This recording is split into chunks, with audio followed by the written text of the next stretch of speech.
Well, welcome one and all. It's Saturday, July 19th, and I'm here in Colorado, about to head back to California. And welcome to another episode of Build Back Green. And as many of you know, we've been kind of doing a pivot with the show from people who are involved in doing transitions to sustainability to people who have uh, worked on becoming more resilient, whether it's from fire or flooding. But over the last month, I recently attended Palisade Strong, an event that was a community gathering of people who were directly affected from the Pacific Palisade Fire in the Los Angeles area. And many of you know I actually lived in that area many decades ago. So it's a situation that has kind of touched me personally, but even more personally and more impactfully, some of the people I've been talking with and interviewing. So today, I'm on the line with Lisa Atkinson, who is a resident of Pacific Palisade Bowl, and we're going to talk a little bit just about, again, these are about human stories, and just, since every day there's more and more media happening and more stories are getting buried, this is one that we're very committed to continue to share the human stories, but also to help find regenerative, sustainable, and green solutions for those who are open to it in situations that might be relevant there in the area. So, welcome to Build Back Green, Lisa Atkinson. Thank you. So, as people can tell, we'll be showing an image. I know you don't want to come on camera, and we completely respect your privacy. And we also just want to send our condolences for what happened. This is a very impactful uh, predicament and situation. Myself, years ago, I was living in Grass Valley, California, and many people I know were directly affected from the Paradise Fire in the Chico area. So Uh, I don't want to not mention, the human element. So again, we send our thoughts and prayers, and just kind of wanted to check in with you and hear a little bit about, where you are and some of what's happening for Lisa. well, it's been quite a wild, tumultuous road. I think emotionally, it's been just devastating. Everybody's in a lot, there's still a lot of grief that comes up, and it's been hard to sort of move forward while you're grieving everything that was lost. There's so much, even life, human life and animal life, pets, and, all of our stuff, of course, in our homes. And then the value that wasn't even represented financially, which was equity value. And then the appreciation that happens every year across from the beach, and our community value. We had a pretty tight community there, and it's all gone. And even the town, things that we never expected would burn, the Sunset Boulevard grocery stores and library and like all those civic buildings, it was just incredible. So like so many losses.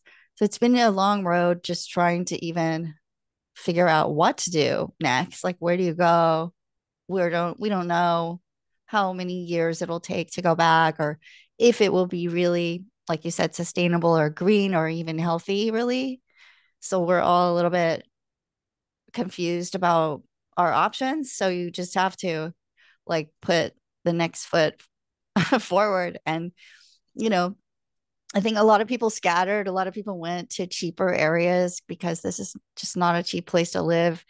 And some of my friends like went to Alabama, and one's going to New Mexico. And you know, they're just going to get a way better deal. And it's sad because we had what we wanted there. We all obviously wanted to live at the beach and do all the beach things. And then it's sad that, some people have to go to Alabama or New Mexico. I found a place in the marina, which is nice, but I really would I probably would leave, except that my mom lives here and she's older. So, that's another story. But just having elder parents and then losing everything, it's hard.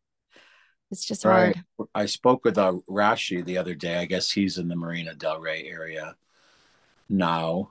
And so I just want to acknowledge, because sometimes, in some of the work we do with what we call regenerative solutions or sustainability, people really do, and I want to emphasize this, fail to look at the human impact that happens when there's, these types of incidents, and whatever the reason, they might have started through human neglect or negligence, or through, like I know in Paradise, it was basically the PG&E was because of the power lines, um, or whatever might have caused these, you know, emphasized by potential drier climates or climate change and all these complex issues. People sometimes forget to look at, like you said, just the real human impact, and that's why I felt committed to do this series of interviews, because not just for the human story, because this is something that people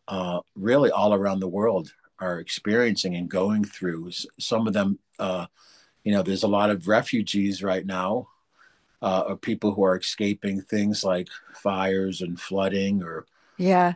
wars and these types of things. So again, I just wanted to acknowledge that first and foremost as we start a conversation. And again, our Yeah. thoughts and prayers to you. And Thank you. um, I think really quick, what was sad after the Paradise Fire, we immediately saw what I call disaster capitalists Yeah. to arrive to, or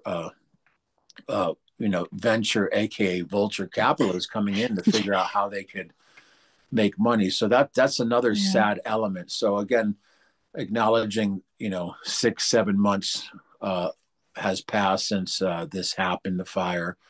And sometimes it takes a long, I've suffered from fire too, it takes a long time for us just to be able to feel healthy and happy and whole, and be able to move forward. It sounds like in that process, where do you find yourself right now in the human process, but also as far as just the reality of where you are and your thoughts about where you might be going, and just working Yeah. with your living situation? It is such a reality check when you lose your home in a fire or any disaster takes the life that you had intended and were building. It is a reality check because then you're like, well, where am I really focused? Where do I really want to live my life? It was kind of like, wow, people died. Some of my neighbors died. I lost my stuff, but I still have my life. So what am I doing with it? And it became really focusing for me. And also, like, I do have spiritual practices. So I have to look at this as a exercise in resilience and regeneration in that way. Like it made me very focused. So for me, like I applied for the art studio at the airport. They have Santa Monica has some subsidized art studios. Our little community of artists. There's like two communities of artists in Santa Monica where I grew up. So I'm really happy that I got accepted to that. And I just spent a week in San Luis Obispo at this place called Willow Pond doing an art residency painting these huge abstracts, which I've wanted to do that all my life. So for me, this is just, that stuff that I had planned to do that before the fire. And I had a studio going, the studio burned too. So my art studio burned, all my art canvas. I had rolls of huge canvases. I had all these paints and expensive. It's all so expensive. And had planned to do these things, but it gave me more fuel for fuel for the fire. um to really lit that fire under me. There's no more messing around. Like I had a lot of other projects, like wrote some songs, and I've done a lot of other things and books and poems. I've won poetry awards, and I've done a lot of creative things, but this was like, okay, what do you really want to do? Because like life is not forever, you know so that's where I am. I'm very focused on what I'm doing now with the arts, and that's also, what, art really helps me process all of the feelings.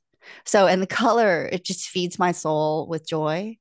And so it's really helpful for me to be creative like this in this time, especially. So, and other people appreciate it too. And I feel like the feelings get transmitted as well. Sometimes with art, it can be healing for other people.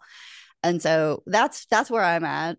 I think for me, my mom said something better is going to come into your life now. And I just have to believe that that's happening. Well, it's So, interesting, and yeah, again, personally. that you use the term resilience and regeneration. I know that's a term used sometimes in like the sustainability world, like Yeah. resilience against, again, fires and flooding and fire mitigation, all the things we do, food security, and a lot of that got exposed. I think during the pandemic when Yes. things were. I mean, what a time to kind of be with, as horrific and unfortunate as it was. It gave people a lot of time to slow down, stop, and kind of reevaluate their priorities in their life and what am I doing. Um, so typically resilience and regeneration is taught, but what I do is with our organization Earthstock Foundation is we look at regeneration and sustainability as the environment and human beings. And like you were just saying, it's about human resilience. It's about our own process of regenerating ourselves. Yeah. I guess that old term is like the phoenix rising from the ashes, or Yeah. making lemonade out of a lemon. So again, as painful as it is, and like I said, I've had my own share of life changing disasters, but sometimes looking back in retrospect, because I'm also a musician, and years ago my studio burned and lost, hundreds of thousands of dollars of music equipment, and Oh, also films I was working on in oh, Cuba and Egypt, and oh no. yeah, so it was painful. But what I realized is looking back, somehow I just believe that the universe, spirit, God, whatever people want to, Yeah.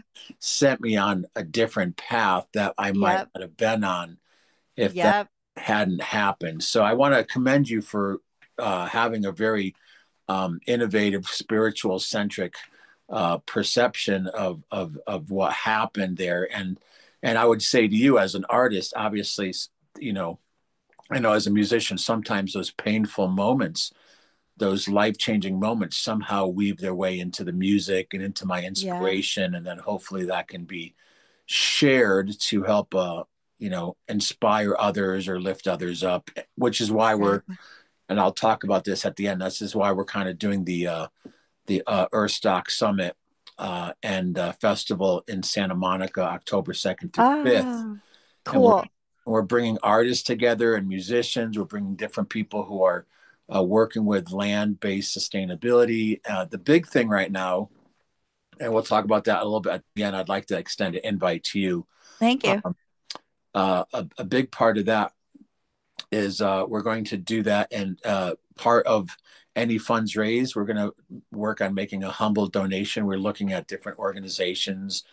I've spoke with people again from Palisade Strong, and there's also a resilience group there. But just trying to, Yeah. again, use art, music, and community as a way to, kind of be boots on the ground and bring some sort of healing solutions, and people helping people, neighbors helping neighbors to be able to do at least something um, productive and meaningful. Because I feel, and I don't want to be political, we can't always count on government and civic leaders No. to kind of ride in on a white horse and fix everything and save everything. And I think There's more. almost nothing there from the government. Like for us, it was impossible to find anything from the government for in my experience too. Just I just want to take a second to explain that this was a completely chaotic response, disaster response, and of course they never anticipated anything like that happening in the Pacific Palisades, or that probably that we would really need it. But we also had Pasadena,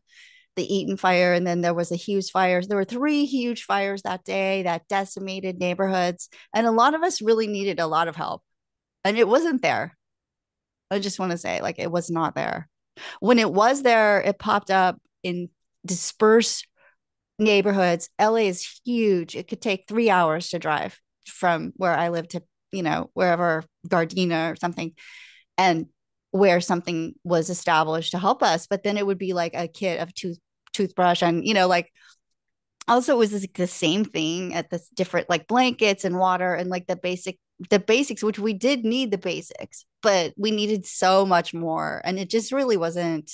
It really was not there. I'm just saying it wasn't there. There was a little bit of money under $10,000. It was like $6,000, I think, for a single person's household. If you're living in LA, $6,000 is not even going to help support you for a month where I live. That's not even a month. It's been 7 months now, and I'm just figuring out, you know, my situation. So it was really not helpful. Okay, the government's not helpful. It's not going to come from the government, at least not for somebody in my situation. Maybe if I didn't have anything and I was on the street, it would have been more helpful for Well, me. it shouldn't have to be that drastic to get the support that you need. And I will say it's been unfortunate timing. Again, not to get into politics, but kind of the battle between California government and governor with the current administration at the White House, and then the defunding of FEMA. I know people actually that were um, just probably over a year ago were in the Asheville hurricane who still have downed trees. People are still getting electricity and services back. Some roads are still impassable, but we did a Build Back Green Asheville project, and all we could do is kind of bring in. We have this technology for handheld Wi-Fi, so at least people can communicate using Yeah. Wi-Fi. But even now, it's like there's still a complete absence. And then, of course, just 2 weeks ago, the flooding in Texas. So part of me Yeah. wanting to do this show is to try to inspire people and a sense of compassion and collaboration, because we all have to, it's like neighbors helping neighbors. We all have to kind of work together and support each other. I think the way things are going, Yeah. we can't count on things No, we might have counted on in the past. I think, and the federal government, FEMA did step in a lot of ways. And thank God the Army Corps of Engineers stepped in to help us clean all this stuff. It's a war zone and there's toxic, um, explosive, batteries and all kinds of just terrible like hazards there after the fire. So the Army Corps of Engineers has been really helpful where they were approved to go in and help us clean. Thank goodness, because they have the huge equipment that we needed. But the art community really came out. Like I couldn't believe how many artists helped each other. And my heart just grows like when I think about it. Like they just really were the most compassionate people. It wasn't really the government so much as like people who really do like make the world better with I mean in my opinion it's the artists, and it just made me much more dedicated to the arts now, and I want to participate in that vehicle, and it's something I never even thought before, like that would be a vehicle to help people in a disaster, but it is. Well, interesting you say that, because one of our programs we did, and I'm not here to talk about what we're doing. I wanted to kind of get your story, but through the Build Back Green, and you can go to buildbackgreenglobal.com. We helped do some work after the Acapulco hurricane that happened at this point, I think like 2 years ago. And how we were able to do that is artists donated art, and Uh-huh. we were able to do an online art auction and help raise funds. Again, very Ah, modestly, we're not talking about hundreds of thousands and millions of dollars, but artists, and actually the organization that did that is based in Los Angeles. They're called the Siqueiros Foundation, ah, and they're like a legacy family. Her father or her uncle from the foundation used to work with like uh, famous artists from Latin America mm, and others. So it's interesting because, again, another challenge is like people would say, well, why are you helping Mexico? We need help here in the United States. So part of mhm. it is for me as a musician artist that art transcends boundaries, it Yeah. transcends states, it transcends governments, it transcends Hmm. division. And for me, Yeah. art has always been a way to bring people together to experiencing something that maybe words can't express. But it's amazing because, again, art is a way to do that. And again, it ties back into, and we'll talk at a later date about the October event, because we are going to do a art gallery as part of the event at the Ah, Monica Bay Women's Club. oh, nice. And we'll be doing an event there in the promenade for those 2 days, and just raising awareness, but raising funds. And again, most importantly, just bringing together a community in a way for healing and camaraderie, and communicating as all of us, whether you're there in the Palisade or trying to support, or some other part of the world going through our own challenges, just a way to kind of bring some kindness and compassion to the human condition. And relief, honestly, it's such a relief to look at beautiful colors and just, some compositions that are harmonic and like some peace out of the chaos that we've been experiencing. It's such a relief. So art can really do that for us. And music, whether it's music or whatever, food, even like great cuisine or, however it's expressed. I love that about people. We can really appreciate each other through the fruits of our, creativity. And it is harmonious and it does transcend nationalities, languages, cultures, politics, all of it. It transcends that and brings us together because we are, you know, the cliche, we are one. Like we are all this is our world together. Well, you're right. It could be a cliche, or it could be like a countercultural expression, but I think more and more people are seeing the authenticity and the common sense in these types of thoughts and ways of being that might have been, you know, thought as more fringe or countercultural. But yeah, more and more people are realizing the importance to work together and support each other in our communities, and to again transcend or transform, the divisiveness. And again, art therapy Yeah. is such Yeah. a powerful tool. I will say, as we get deeper, we have a little bit of time left, but as we get deeper into this discussion, I would, um, yeah, I'd like to really offer you a spot at the Oh, I love it. Yeah. October, Definitely. show your Definitely. art, help, raise some funds, but also Yeah. we're on Wednesday, excuse me, on Thursday and Friday, we're doing panels and keynote speakers. And Oh, we're doing a panel on how art and culture is a tool for social change. So just as a totally. note, I'd like to have you part of that, because again, Thank you. I mean, you're so in it, Yep. And and it creates compassion. I mean, when you see somebody's point of view in their artwork, it's like, wow, oh, I never saw it that way. Just I think it's so, and no, there's nothing to defend against. A piece of art, like it's not going to attack you. Like you might feel something that you don't like, but it's not like there's nothing to debate. You know what I mean? I mean, you can go and critique it, but for me, it creates so much more compassion. amazing, amazing. So, as we get kind of towards the end of our time together, and I really appreciate your time and just the openness to have this communication, because again, I want to acknowledge, everyone I talk to, the different stages of what people are going through. Others are, I guess the Army Corps of Engineers, a lot of the properties weren't cleaned up at this point. Oh, And then, of course, there some people had opted out, and right. then of course there's the whole thing of remediating the soil and the water, which again is a whole other layer of what needs to be cleaned up before people can really kind of put their feet back, potentially, if they want to build back, put their feet on the ground there and start another chapter. And I've had a few conversations with uh, Linda Ross, Lisa Ross, Lisa Ross, Lisa yeah. Ross.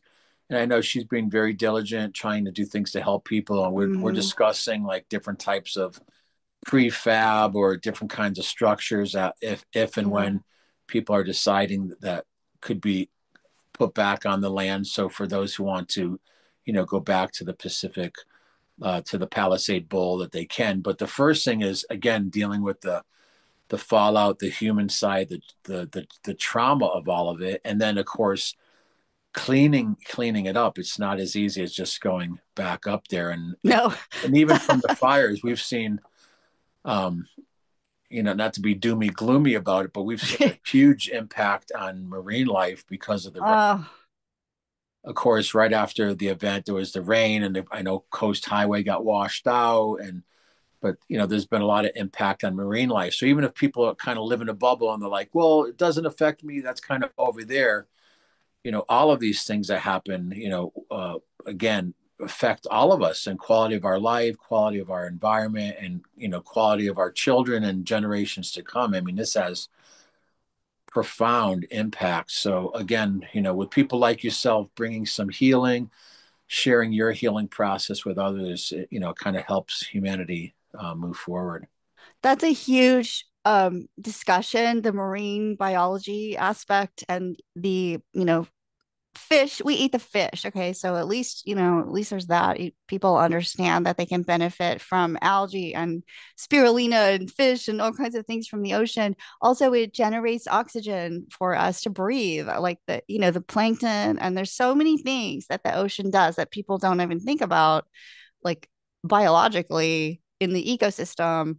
It's such a huge thing. And I'm so devastated, honestly, because there's still high levels of bacteria and all kinds of gross stuff. I do have faith that the ocean is extremely regenerative, but these things could have been prevented. Like some of this stuff, I hope that people can have the foresight to look at these problems and start to create solutions before they create havoc, next time, because there will be a next time. There's always a disaster somewhere. Maybe not this here, but somewhere. So I Yeah, just hope right, people right. can learn, and Absolutely. progress. Can we Well, evolve a little bit, please? well, right now in Colorado, well, it takes political will sometimes so governments can change, but I think right now it's a very challenging time. But even here in Colorado, we just had several major fires from lightning strikes that happened. So again, if people Uh, are watching this thinking, well, that's over there and it doesn't affect me, God forbid, but it might be your own backyard, next week, next month, and next year. So this is something. But yeah, yeah.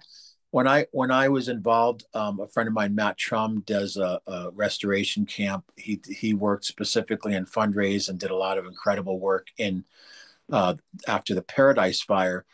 And I used to be an investigative journalist, but when I Mm, saw after the fire and then the rains and the winds and all the things that were happening as far as toxic contamination, it was heartbreaking because I was also saying like, well, where are the enlightened people? Where are the solutionaries? Where's the government? Where's the people that are going to deal with this? Where's the and part of it is like you just said, we have to change from the beginning going forward. So when the Paradise Fire happened, and very much like the fire there, people don't think about all the things in your home that burn. Most homes are made with pressure chemical treated wood and different yeah. materials that are toxic. And then older homes have lead and asbestos. And then we think of Yeah.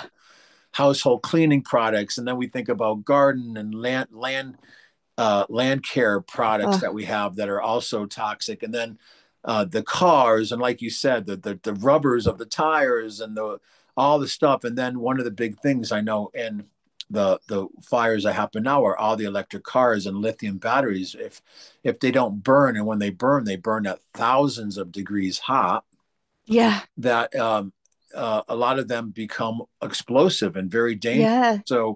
So how do we now, looking back in retrospect, try to engineer and design and build green and build back in a green, more sustainable, conscious way so that if Right. and when these things happen, they're not so catastrophic with huge impact. I mean, they just had Right. the lithium battery plant in Moss Landing by Santa Cruz, where I used to live. Also, they just had the lithium battery fire, and Moss Landing is an extremely important ecosystem for the Monterey Yeah. Bay and for the Pacific. Oh, So again, I don't want to be doom and gloomy. I'm just saying this because I don't want people to kind of just think like, well, I'll bury my head in the sand and it's all going to magically go away. We well, really have. that's where politics really should be coming in, and they should be, in my opinion, creating districts or areas like that are somewhat isolatable, or maybe like in the desert that's the only place you can do that, so you can just bury all that stuff with sand. Or there must be a solution, and they should have zones for these things and not just let it be, at the prime real estate on the ocean where it's going to affect every animal in the area and every person in the all the sea otters and the every all the fish. You know what I mean? Like, why Yeah, would they even do that? Like, I know they're closing down the nuclear plants. We have a few, San Onofre and El Diablo, on the earthquake capital California coast. which is, Right. why would you even put that there after Fukushima? I guess people are like, maybe we should take them down. People still want it. There's still a fight about El Diablo, I know. So stuff like that, like all these things. Why are we talking about this? Like, I just feel like in an advanced civilization, quote unquote, we would have planned a little bit better. Well, I think a part of it, unfortunately, as a journalist and in my humble opinion, is just greed. You know, Yep, bottom line, that's what it is. profit over people. And I had heard, part of the remediation efforts, and uh, I'm commending any effort to do things better and in a good way. But I heard a lot of the remediation was basically like scraping a few inches of the topsoil, Yes.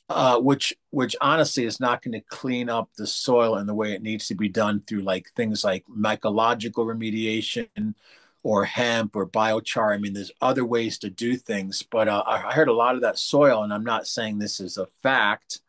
Disclaimer that I heard a lot of it was just dumped at a location out by Calabasas. Oh, great.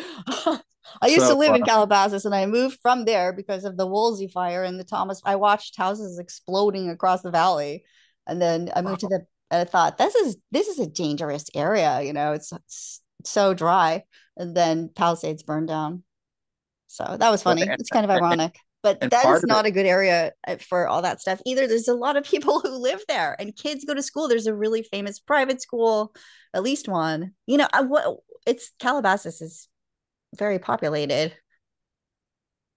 profit over people, it's heartbreakingly sad, but that's why I think through art, through music, and through independent media like this, we have to kind of inspire and awaken people. I mean, I live in an area that's in the Rockies, and sometimes I'll be driving and see someone literally just throw a cigarette out the window. Uh, So again, it's like it's hard because we all are interdependent and interconnected. We can't, be the ostrich with our head in the sand. But the point is, yeah. we have to kind of just keep, um, you know, hammering away to help educate and inspire people Yeah. to do something different. Like, let's transition to a more sustainable living.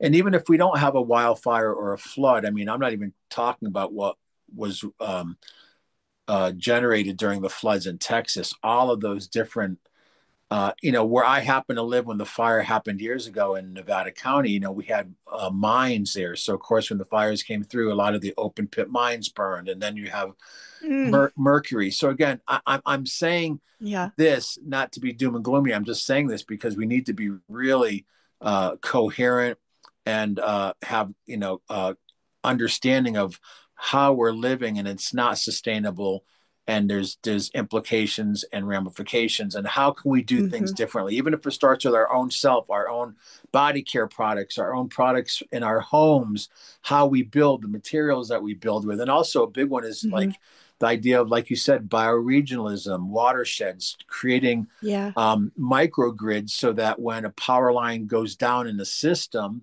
Right. it doesn't burn down a whole community. And that's, I think, one of the challenges here in the US is a lot of the infrastructure is aging out, and we don't see the Yes. political will or the investment right now in Yeah. a crumbling infrastructure. And again, who gets affected? People like us.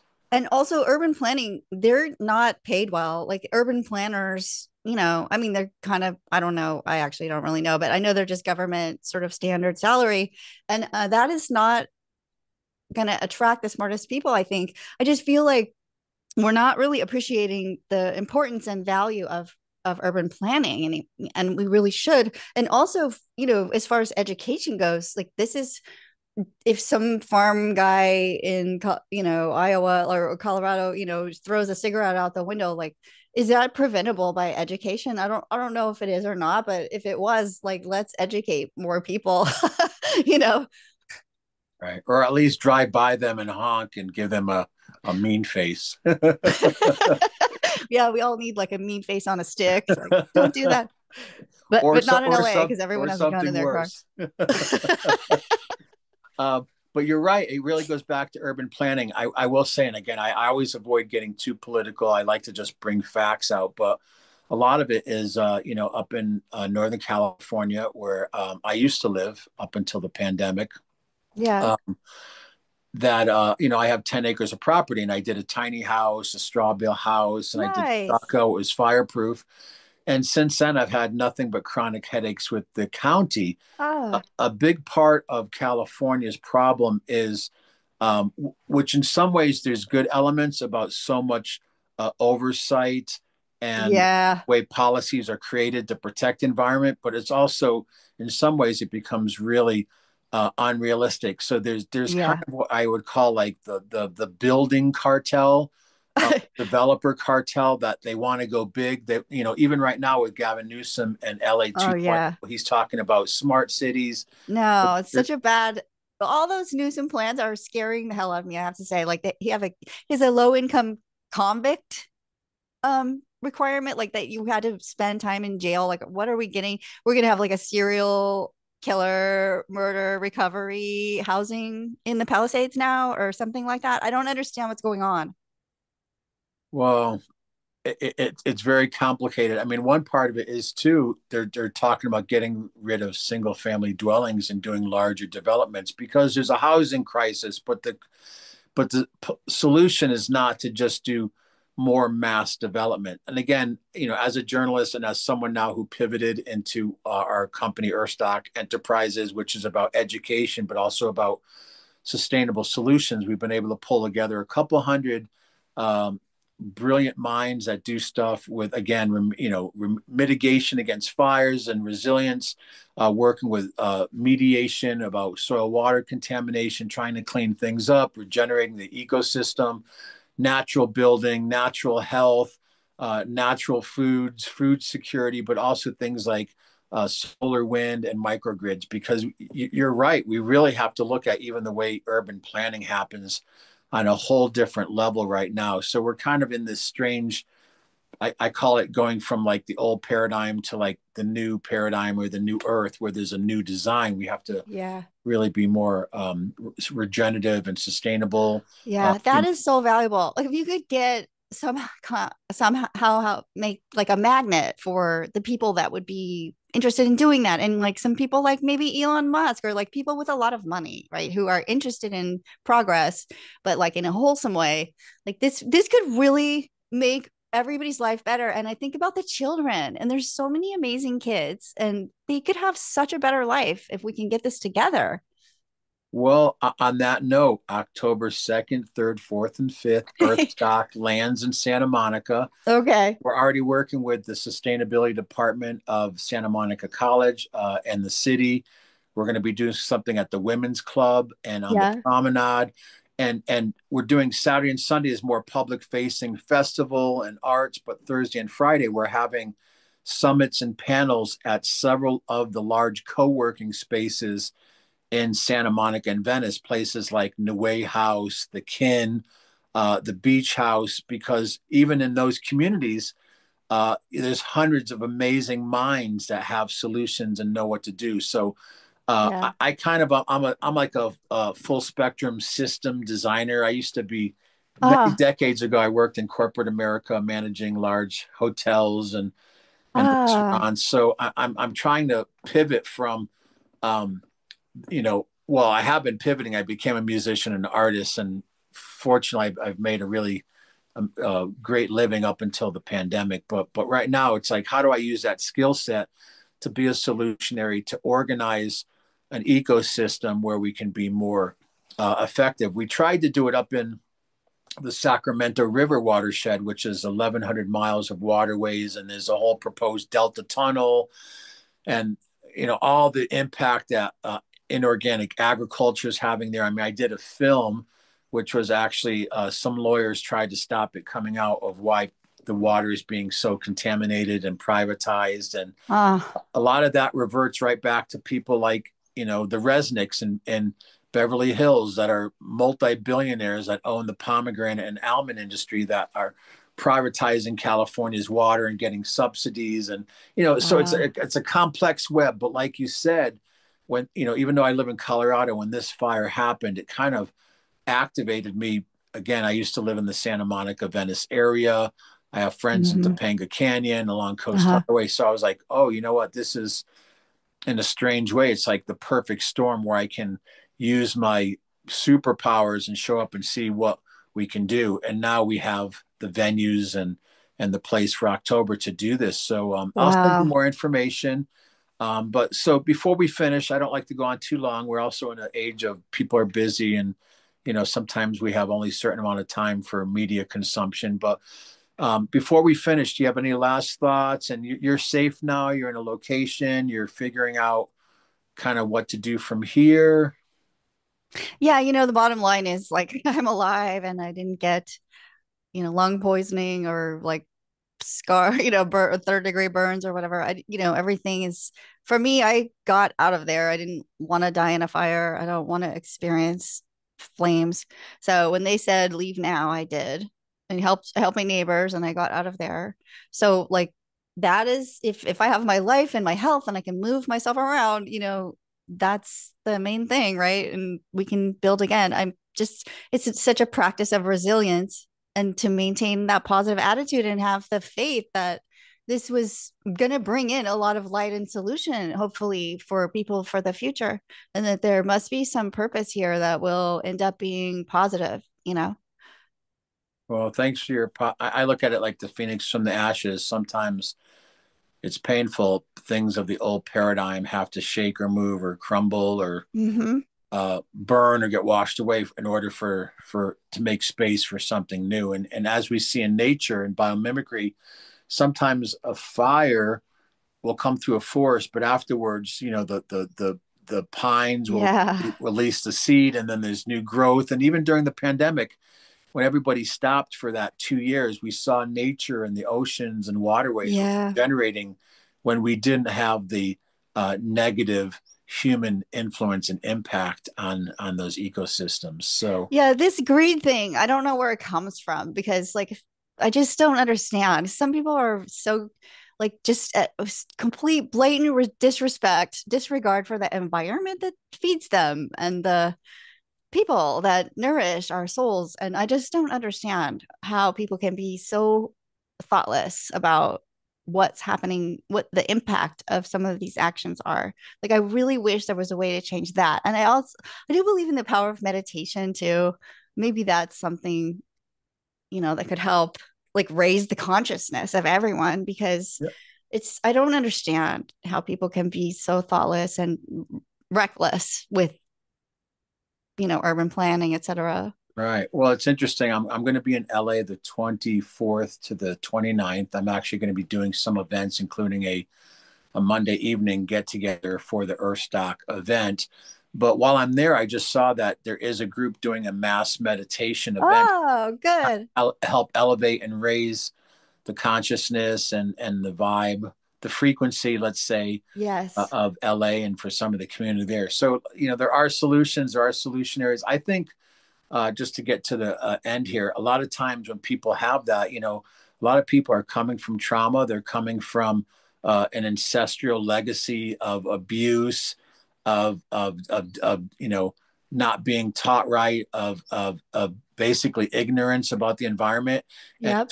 if someone doesn't like eat healthy and love themselves and have compassion for themselves and try to be a good person, how can you ever even look at the environment outside of yourself? Right. So a lot of it is just, I used to do, again, all the superpowers coming together. I used to do a lot of holistic lifestyle coaching, and it's like we kind of live in this age where people just want a pill and a quick fix. They want to drive through of Yeah. wellness. They don't want to do the work.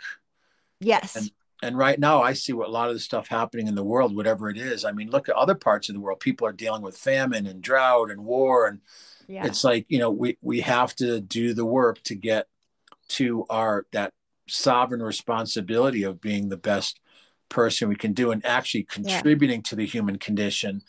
And then Yeah. you have the elites of the world, like the World Economic Forum and people like Schwab and others who think that the majority of humanity are just useless eaters.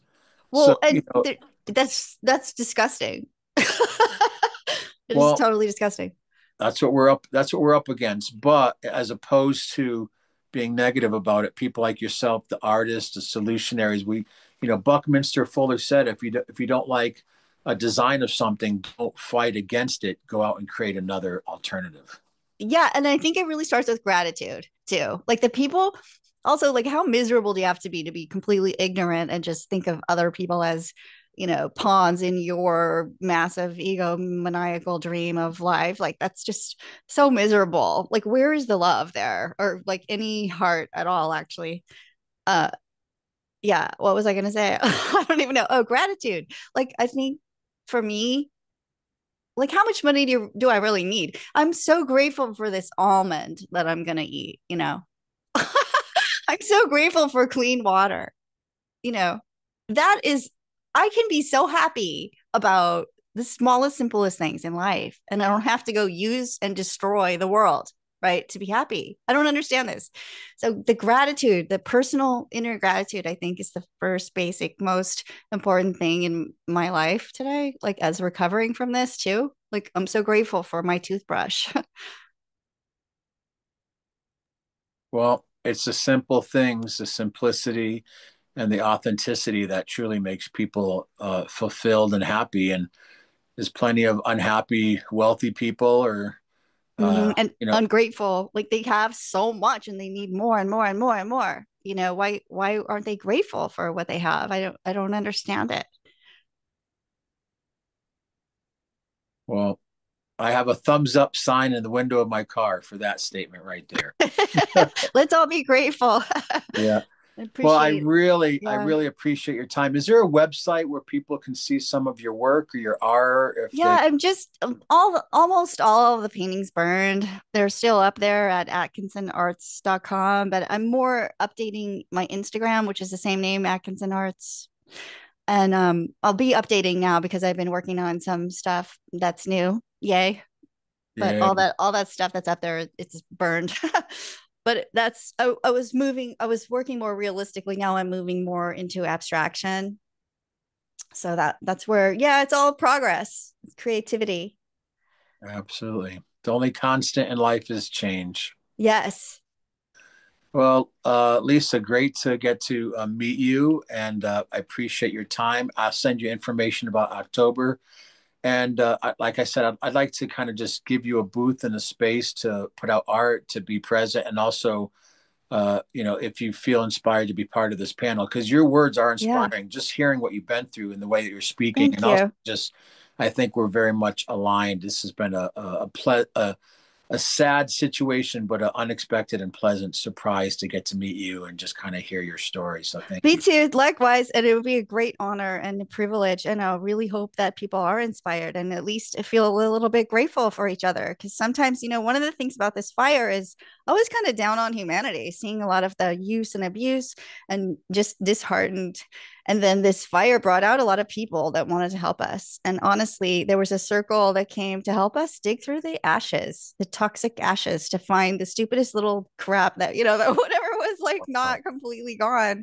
And these people came from all over the country to help us. And it just made me cry. I was just like, they renewed my faith in humanity. There are good people. absolutely. Well, thank you for your time, and we'll be communicating more. And I want to thank everyone for just taking a little bit of your time and sacred space to watch the video, and hopefully you feel inspired from our conversation today. Thanks for Okay. watching another Build Back Green. Be regenerative, be resilient, and be kind.